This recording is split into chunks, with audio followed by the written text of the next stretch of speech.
이번 분석을 시작하기에 앞서 투자 판단의 최종 책임은 투자자 본인에게 있다는 점을 명확히 말씀드립니다. 저희는 단순 참고용 정보나 분석을 제공할 뿐 특정 종목이나 섹터에 대해 매수나 매도를 절대 추천하는 것이 아닙니다. 오늘 저희는 한 인물의 생각 속으로 아주 깊숙이 한번 들어가 보려고 합니다. 네. 바로 소프트웨어 기업 팔란티어의 CEO 알렉스 카프인데요. 저희가 그의 여러 발언들을 모아놓은 분석 자료를 받아봤는데 와, 이걸 뜯어보니까요. 어땠나요? 기술, 지정학, 그리고 뭐랄까 서구 민주주의의 미래에 대한 아주 독특하면서도 굉장히 강렬한 비전이 담겨 있더라고요. 그렇죠. 일관성이 있으면서도 아주 도발적인 생각들이죠. 맞아요. 그래서 오늘 당신과 함께 해볼 미션은 바로 이겁니다.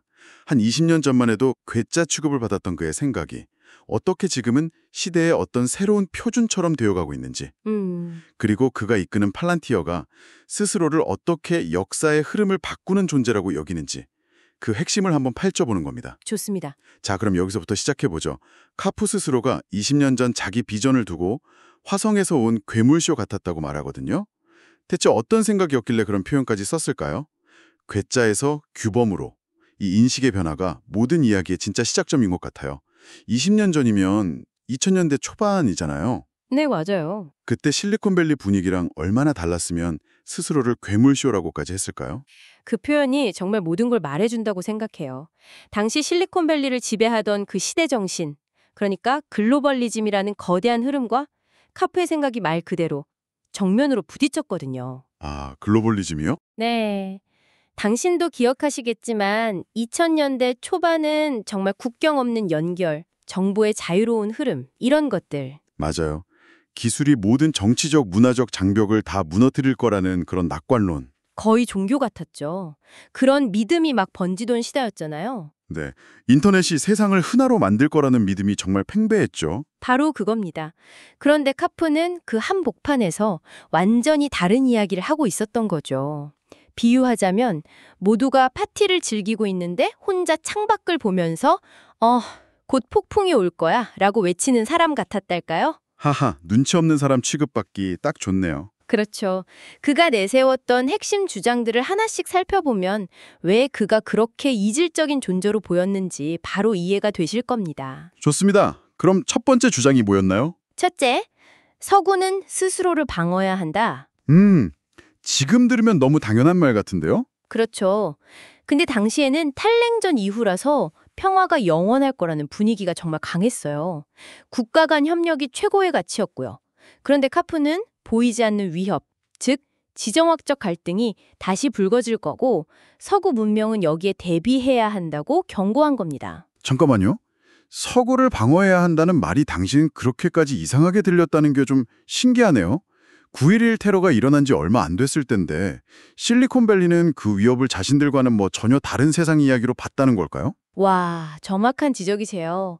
9.11은 분명 충격적인 사건이었지만 실리콘밸리의 주류는 그걸 기술로 해결할 수 있는 일종의 버그 정도로 생각했지 문명 간의 근본적인 충돌이나 지정학적 질서의 재편 신호로 읽지는 않았어요. 아, 오히려 더 많은 연결과 개방이 해결책이라고 믿었군요. 맞습니다. 그런데 카프는 그게 아니라 방어와 경계가 필요하다고 했으니 굉장히 비관적이고 좀 시대착오적인 사람으로 비쳤던 거죠. 지금 우크라이나 전쟁이나 대만 해협의 긴장을 보면 정말 소름 돋는 예언이었는데 말이죠. 듣고 보니 그러네요. 기술 만능주의 같은 믿음이 강했으니까요.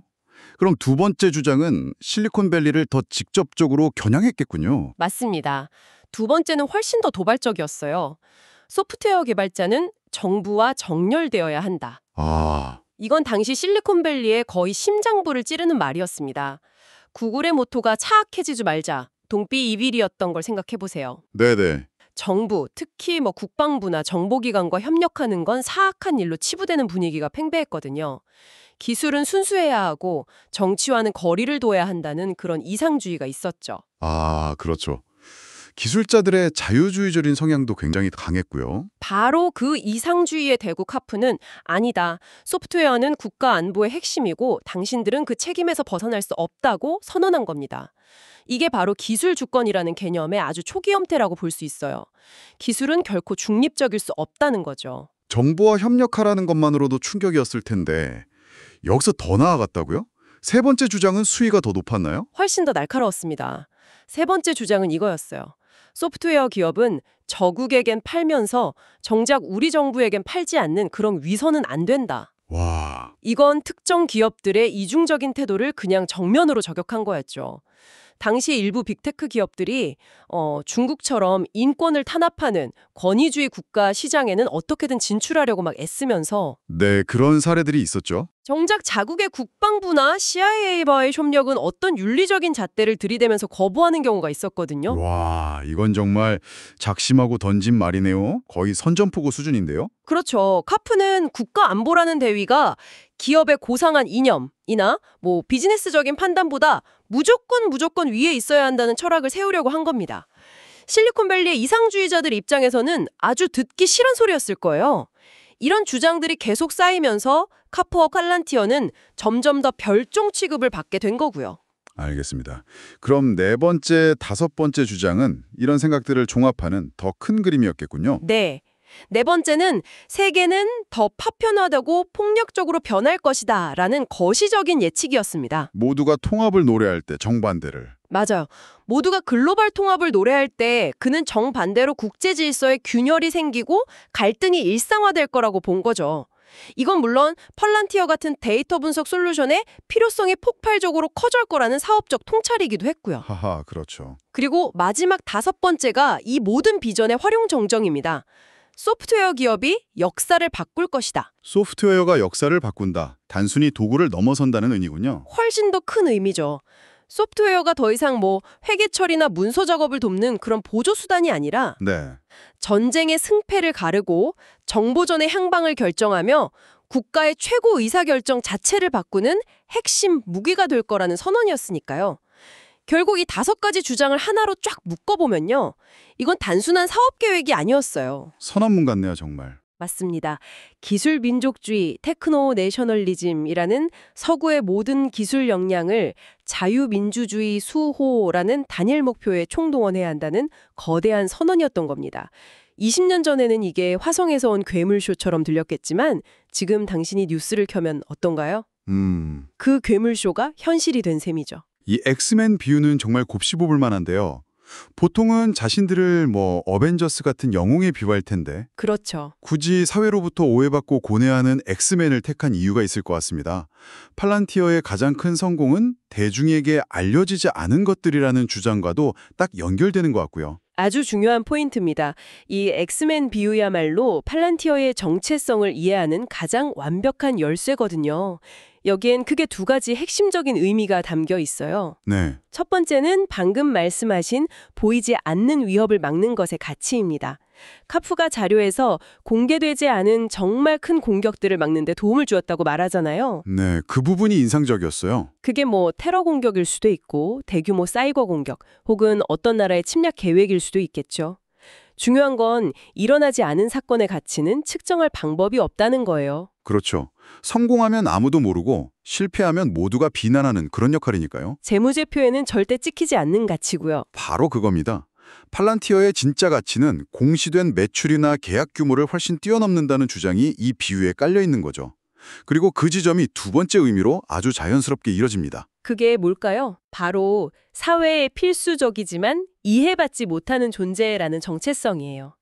영화 속 엑스맨이 인류를 구하지만 그 초능력 때문에 오히려 대중에게 두려움과 오해의 대상이 되는 것처럼요. 팔란티어의 기술, 그러니까 첩보, 감시, 데이터 분석 같은 것들이 딱 그런 속성을 가지고 있네요. 정확해요.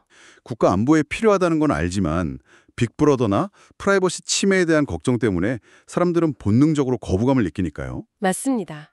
그래서 카프는 자신들이 사회의 비판 때문에 깊은 동굴, 딥케이브에 갇혀 있는 것처럼 보일지 몰라도 사실은 보이지 않는 곳에서 서구 문명을 지탱하는 기둥 역할을 하고 있다는 엄청난 자부심을 이 엑스맨 비유에 담아 표현하는 겁니다. 그런 맥락에서 보니까 팔란티어 없이는 유럽의 정치가 완전히 달라졌을 것이라는 그의 말이 그냥 허풍처럼 들리지만은 않네요. 네. 굉장히 대담한 주장이긴 하지만 자신들이 보이지 않는 곳에서 지정학적 균형을 맞추는 역할을 했다는 선언으로 이해할 수 있겠군요. 그렇죠. 단순한 업무 효율화 도구가 아니라 지정학적 안정, 지오폴리티컬 스테빌리티를 유지하는 핵심 인프라로 기능했다는 자신감의 표현인 거죠. 예를 들면 이런 거예요. 어떤 국가의 도발 징후를 미리 포착해서 전쟁을 억제했거나 그럴 수 있죠. 혹은 대규모 난민 위기 때 인도적 지원과 국경 통제를 조율해서 사회 붕괴를 막았거나 하는 식으로요. 그런 보이지 않는 기여가 없었다면 지금의 유럽은 없었을 거라는 그런 주장입니다. 여기서 가장 도발적이면서도 제 생각엔 가장 흥미로운 지점은 이걸 문화전쟁과 연결하는 부분입니다. 아, 맞아요. 그 부분. 우리가 겪는 문화전쟁은 성공적인 공격이 없었기에 가질 수 있는 사치품, 럭셔리 프로덕트라는 말. 이 말은 정말 많은 생각을 하게 만드네요. 이건 정말 날카로운 통찰이죠. 심리학자 메슬로우의 욕구 단계 이론 다들 아시잖아요. 네, 알죠. 생존, 안전 같은 기본적인 욕구부터 자아 실현까지. 네, 카페의 주장은 이걸 사회 전체의 역으로 적용한 건데요. 아주 기가 막힙니다. 메슬로우는 인간의 욕구가 생존, 안전, 소속감, 존중, 그리고 마지막에 자아 실현 순으로 올라간다고 봤잖아요. 네, 하위 단계의 욕구가 채워져야 상위 단계로 나아갈 수 있다는 이론이죠. 카페의 주장은 이겁니다. 사회도 똑같다는 거죠. 가장 기본적인 욕구, 즉 안전, 세이프티에 대한 욕구. 다시 말해 물리적 공격이나 사회 붕괴의 위협으로부터 안전한 상태가 팔란티어 같은 보이지 않는 방호막 덕분에 충족이 되었다는 겁니다. 아, 그리고 바로 그 단단한 안보의 기반 위에서 사회가 비로소 그보다 훨씬 상위 단계인 자아 실현에 가까운 정체성 정치나 문화적 논쟁 같은 일종의 사치를 누릴 수 있게 되었다는 뜻이에요. 와. 그러니까 우리가 온라인에서 온갖 주제로 막 치열하게 논쟁을 벌일 수 있는 자유 자체가 사실은 누군가가 보이지 않는 곳에서 국경을 지키고 테러를 막아주고 있기 때문에 가능한 것이라는 말이군요. 바로 그겁니다. 우리가 너무나 당연하게 여기는 표현의 자유나 다양한 사회적 논쟁의 토대 밑에 눈에 보이지 않는 견고한 안보라는 지층에 깔려 있다는 점을 아주 예리하게 짚어낸 거죠. 그리고 그 지층을 만드는데 자신들이 결정적인 역할을 했다는 그런 강한 자부심이 담긴 발언이기도 하고요. 이렇게 끊임없이 위협과 갈등, 보이지 않는 전쟁을 이야기하는 사람이 스스로를 미국 낙관주의자라고 칭하는 게 참 아이러니하게 들립니다. 그렇죠. 모순처럼 보이죠. 이 모순처럼 보이는 그의 낙관론은 대체 어디서 나오는 걸까요? 그게 바로 카프의 논리가 아주 흥미로운 지점입니다. 그의 낙관론은 그냥 막연한 희망이 아니에요.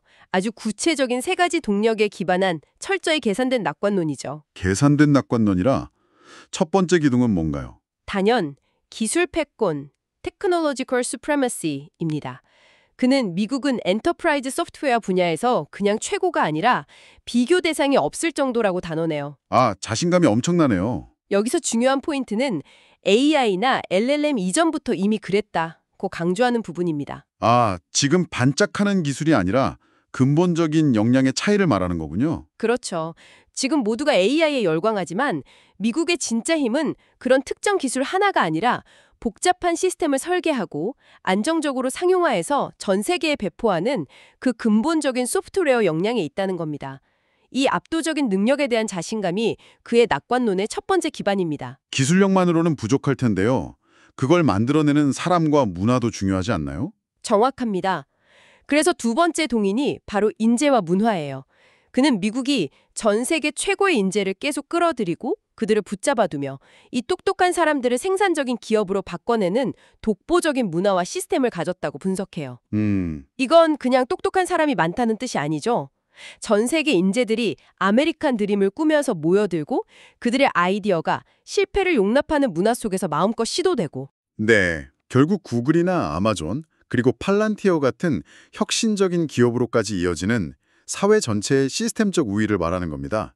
즉, 인적 자원을 효율적으로 쓰는 시스템 자체가 미국의 핵심 경쟁력이라는 거죠. 기술 그리고 그 기술을 만드는 사람과 시스템?